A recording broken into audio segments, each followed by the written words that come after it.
Today, we're diving into a massive puzzle at the heart of the financial world. It's a mystery that comes to us from the research of Agnes Call, and it asks a really simple question. How can a bank be following all the rules and still be at the center of a billion-dollar crime? Let's go inside the compliance puzzle.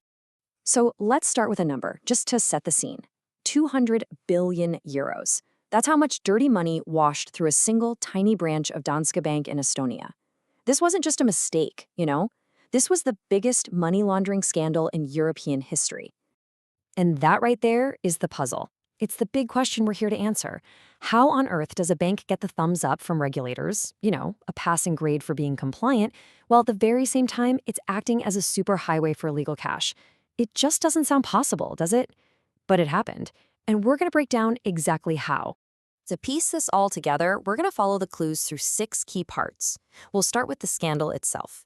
Then we'll get to the puzzle. We'll look at how the banks basically wrote their own rules, what happened when the blame game kicked off, and how a new financial watchdog was born from the chaos. And finally, we'll look at the real cost of all this. All right, part 1, the $200 billion scandal. Before we can solve the puzzle, we have to get our heads around the sheer scale of what went down. So that Danske Bank case, as huge as it was really just the tip of the iceberg.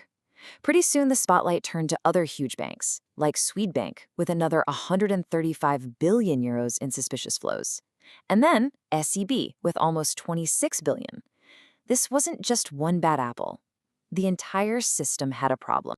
Which brings us to part 2, the compliance puzzle, and the person who really figured it all out.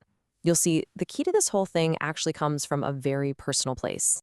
This question comes from Agnes Kell. And here's the thing, she wasn't just some academic looking from the outside. No, before she started her research, she actually worked as a low-level analyst at Swedbank. She was one of the people on the ground asking customers questions to see if they were legit. So she saw firsthand this huge gap between the rules on the page and what was really happening. And that's what started this whole investigation. So what was her big idea? It's a concept called legal indigeneity. Now, that sounds super academic, I know, but the idea is actually pretty simple. Imagine if the students in a class got to decide for themselves what an A grade looks like. That's basically it. It's when the very companies that are being regulated, in this case the banks, get to influence and shape what being compliant even means. They were helping to write their own report cards. Okay, part 3. Let's look at how this actually worked in practice. For decades, the system was in what Cal calls the reactive phase. This was a long period where the regulators were looking the other way and the banks were pretty much calling the shots. You see, for almost 30 years, fighting money laundering, or AML as they call it, just wasn't a big deal for financial regulators. It was seen as this peripheral thing, just a box-ticking exercise.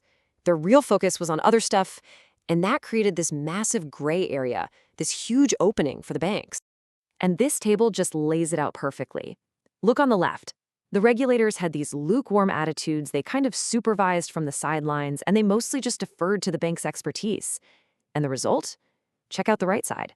The banks got to define what compliance meant, they prioritized their own business goals, and they created this thing called symbolic compliance.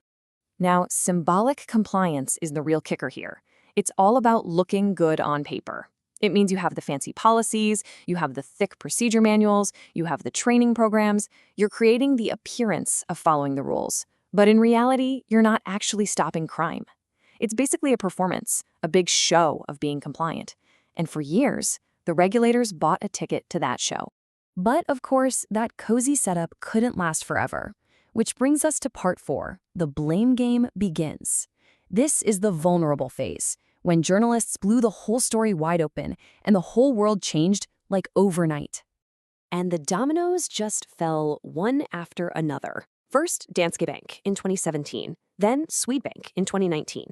The stories were so bad, so explosive, that the European Union itself had to step in and launch an investigation into the national regulators, the very people who were supposed to be the watchdogs. And the pressure on those regulators was just immense. I mean, listen to this quote from the former head of the Danish Financial Authority. It's just incredible. He talks about being called in for an EU hearing while suffering from a dental disease so bad that his teeth were literally loose from the stress. And he knew that what he was about to say was the most important speech of our lives.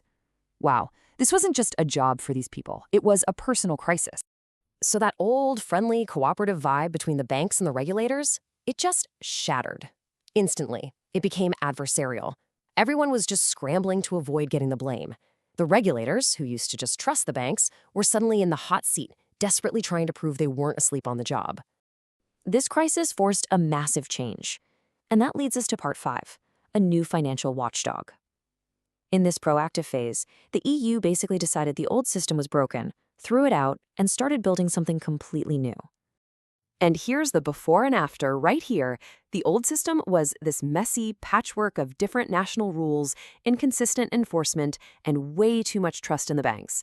The new system is designed to be the exact opposite: oversight from above the national level, one set of rules for everybody, and a single central authority calling the shots. And what did that create? Well, it created a new sheriff in town. The EU established the Anti-Money Laundering Authority, or AMLA. This is a powerful new agency designed to enforce the rules hard and enforce them the same way across all of Europe, taking that power away from the individual countries. So, problem solved, right? We've got a tough new watchdog, so no more scandals. Well, not so fast. And that brings us to our final part, part 6, the real cost of compliance. Because it turns out, solving one big problem created a whole bunch of new ones. Yeah, this new, much stricter world has some serious side effects. For example, legitimate charities trying to send aid to risky parts of the world are now hitting massive roadblocks. The criminals, they're just moving their operations to the shadow banking world, less regulated places that are much harder to track. And all these expensive, complex new compliance rules, the big banks can afford them, but it risks squeezing smaller banks right out of business. And this is the real irony in all of this. The new rules have basically turned the banks themselves into deputies. They are now forced to act as quasi-supervisory agents. They've become the gatekeepers. So, after a scandal caused by banks having too much say over the rules, the big solution was to give them even more power to enforce those rules. But at the end of the day, any system is only as good as the people in it. This quote from a financial inspector just says it all, doesn't it? It's so blunt. You can create all the paperwork and all the checklists you want, but it all relies on people being honest. As he says, you can't ask people if they beat up pensioners. No sane person answers yes to such a question. It just perfectly captures the limits of trying to regulate human behavior. And that leaves us with one last kinda troubling question to think about. This massive, expensive system we've built, it clearly has a hard time stopping the bad guys. But now, as we're seeing with those charities, we have to ask a new question. Can this system also be used to stop what is good? That might be the real hidden cost of compliance, and it's a puzzle we're going to be dealing with for a long, long time.